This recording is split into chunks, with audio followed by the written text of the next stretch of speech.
घास समुद्र किनारे एक मूषक को लेकर के सभी यदुवंशियों ने संत समाज की सभा चल रही थी। उस समाज में संत समाज की परीक्षा लेने के निमित्त से पेट में एक मूषक को रखा और उनके पास जाकर कहा कि आप बताइए, यदि आप संत हैं, चमत्कारी संत हैं, तो आप ये बताइए कि इसके अंदर पुत्र है या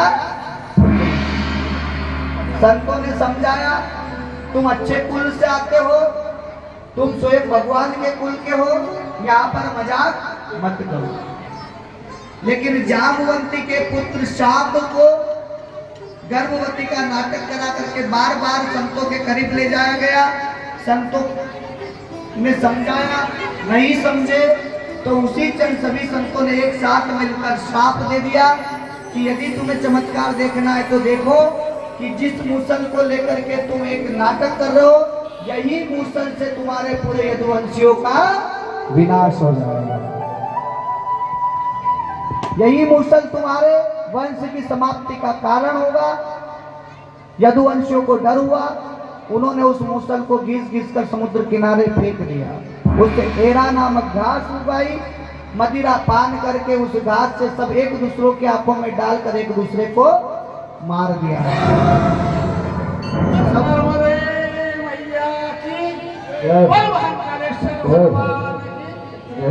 नर्मदा माई के आसपास जितने भी गांव के लोग, आप भाग्यशाली हो कि 3 साल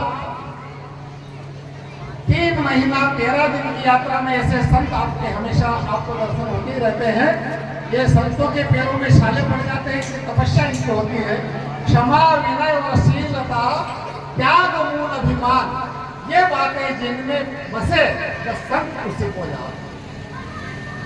संत हृदय सुरसरी धारा, संत के हृदय में गंगोत्री, यमुनोत्री, बद्री, विशाल, केदारनाथ, ये सभी नदियों का प्रवाह बहता है। सज्जनों बंधुओं, प्रथम भगति संतन संगा, नो भक्ति में प्रथम भगति, नो संत का संग ही सबसे बड़ी भक्ति होती है। जब बसंत आता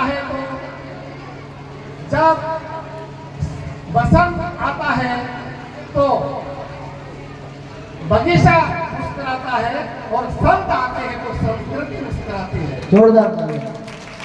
जब ऐसे संतों के दर्शन हमने भी 7 दिन तक किए, आप भी करते हैं, बहुत आनंद का विषय।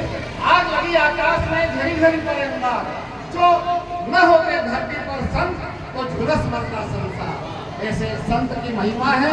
हम जानते हैं कि किस्मत के फोड़े बदलते नहीं हैं, हम जानते हैं कि किस्मत के फैसले नहीं बदलते हैं, मगर आप यहाँ भागवत जी में आने का फैसला